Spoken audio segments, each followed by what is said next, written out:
Hey everyone, Anyway, welcome to the Hume Scope podcast, Roles and Lols. For those of you who don't know Hume Scope, we're a recruitment training business based in Australia, and to date we have trained thousands of recruiters across Oz, New Zealand, and a bit of Europe.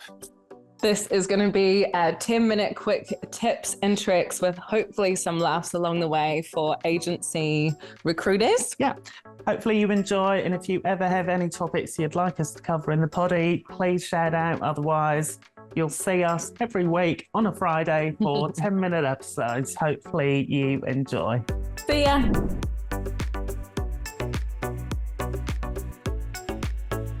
Alrighty, back again. Back again, same clothes. This is our uniform, guys. This is what we wear every day. This is not done on the same day, believe it or not. Yeah, we just sit in the exact same spot in the exact same clothes. But we have this episode, I think, is interesting because we literally were talking about this today and has been on topic around what our activities are at the moment and what we should be focusing on, but really specifically around our brand and like what that means and how we build on that. Hmm. So, what we wanted to talk about is how does your brand actually make you money? Yeah. Because if it doesn't, guys, honestly, stop doing it. And that's why people stop doing it. They might do a little marketing drive and they go, don't really make us any money, so we'll stop doing it. We see it again and again. But good branding, done well, makes you money. But we Mm. don't post videos and social content every single day of the work week for just the love of it. In fact, if we didn't need to, we wouldn't. But honestly, putting yourself out there, recording yourself talking, putting videos, images, sharing your thoughts, all of this is quite taxing. Like it's work. But we Mm-hmm. do it because it makes the business money and it makes our lives easier. Yeah, it's And very true to who we are. It's our strategy for sure. So everything that we do, it's based on intention and it's tracked. And I think that's the thing with brand as well, that it's kind of seen as this kind of lovely, fluffy thing that sits on the outside, but it's not. It's very strategic and it's based mm, on a lot of um, data that comes off the back of it that we mm, then analyze and yeah, direct from that. yeah.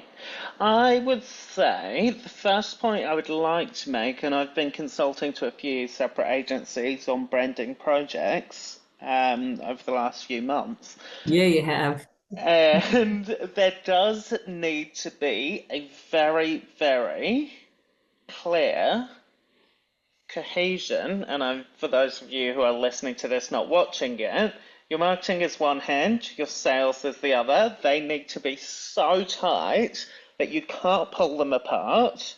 That's when you get an ROI. Mm-hmm. But what I've seen most agencies do is marketing sits here, sales team, i.e., the recruiters sit here, and occasionally something gets thrown across, and it's doing this. There's no cohesion, there's no ROI that you can track. So, whatever input that you're making in your marketing and your branding, you need to be able to track it to an ROI, otherwise, you'll stop doing it and your team won't see benefit in it. Mm-hmm. As an example, what do you do? And this is the most basic example because I know everyone would be doing this from an email campaign perspective. Your business, you listening, will have sent emails, mass emails of some sort. Maybe it's a monthly newsletter or a quarterly invite to something, a hot candidate of the week mailer, something that you've sent out en masse. What are you doing to track the ROI off of that? You could go, okay, it's sent out, we'll just wait for things to come back.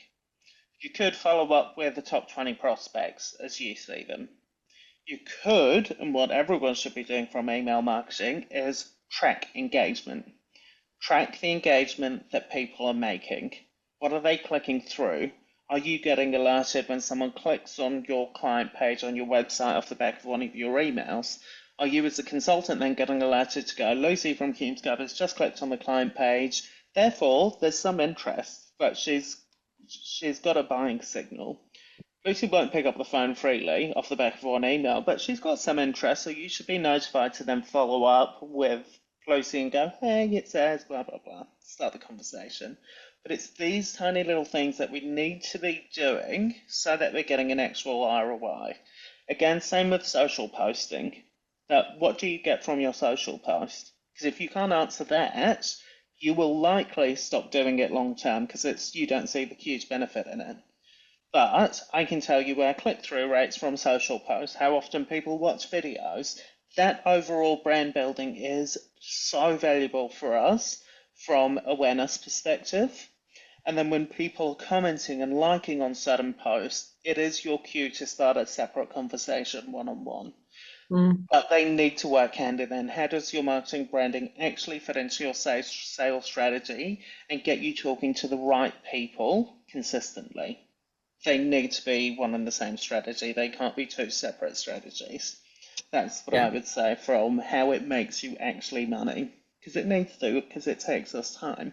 Yeah, I completely agree, and I love that you're using the visuals of the hands and how they stick. As you know, I love a visual, but it's something I would say, even being at Hume Scope and seeing a very, very clear business development strategy that is based on brand, and 100% any success that Hume Scope has had, we could pull it back to brand. And sometimes that will work for some agencies and others, brand is not important. But if you are looking to put more effort into your brand, it can't be without a reason that it's, like you said, related to a business development strategy. Yeah. I think that's the difference, isn't it? As a small, and the majority of agencies, if we just go, how many agencies in Australia? There's thousands. The majority of those agencies are under 10 staff. So the majority of agencies in Australia are very small. How do those small agencies compete against the bigger agencies? They can't do it with people. You can't compete against Hayes because they've got thousands of people. You just can't compete on the people that you have. The only way you can compete and actually punch well above your weight is with good branding, because you can get across thousands of people by one carefully crafted value add, for example, and get across to thousands of people with your two-person agency. You can do that with good branding, and that costs you no money. You can do that with organic reach. And all of a sudden, you can then compete against much larger agencies, because the larger agencies, yes, they have a focus on brand, but they've got the people volume. They've got people slamming the phones day in, day out, getting their name out there. You can't compete against that, therefore you have to rely on brand to do that volume of work. But once you do that well, you can make such a big impact with such a small team. But if you're then just relying on, well, we'll just make enough calls that people know about our agency, it's going to be really slow. Yeah, and I think for smaller agencies as well, I think understanding, like you don't need to compete with Hayes. It's a completely different strategy. And thinking that that's success, is not fair. Either your strategy needs to be true to who you are and the size and how you operate. And you don't need to win every single client that Hayes has. You need to build a strategy that's based on the goals of your agency, which are very different. Yeah. And I think branding is second point overall from a branding perspective. Whilst we do need to be able to generate a clear ROI from most of our activity from branding and marketing, not all of it will be completely visible to you, and not all of it will be able to be tracked. And by that, I mean, as a recruitment agency, you're building your brand, right? You're getting out to thousands of candidates a week. They're getting to know your business, right? There's no immediate cash coming through the door. They're just getting to know your business. It's overall top of funnel brand building. They're getting to know your business, blah, blah, blah. When your consultants pick up the phone to those candidates when they're headhunting them, if that candidate has already heard of your business and your brand, and that consultant, because of the marketing that's been done, they're more likely to engage with that consultant. So they're more likely to engage with that consultant, you're more likely to place them. So you won't immediately go marketing makes us money, but there is so much value in your brand and your people being known that is actually unseen. So it speeds up your time to fill, it increases your chances of placing roles that you work on. So there's huge benefits to it that actually go unseen, aside from the things that do go unseen. So there's just a ton of value in doing this, but doing it well and staying consistent with it, especially for small agencies who don't have the manpower to compete against the larger agencies. You have to then rely on brand, in my experience. Yeah, and like we said, there's been success from that, from Hume Scope, from Switzerland, being based on brand. And I mean, a lot of our training programs that we develop and hold are based on a strategy that's a diverse strategy, inclusive of a brand-based strategy and brand-based initiatives. So if anyone wants any help on this, we have put together a little handout on branding and marketing and where to start. If you would like it, please reach out to Luce or I. We're so happy to share it with you.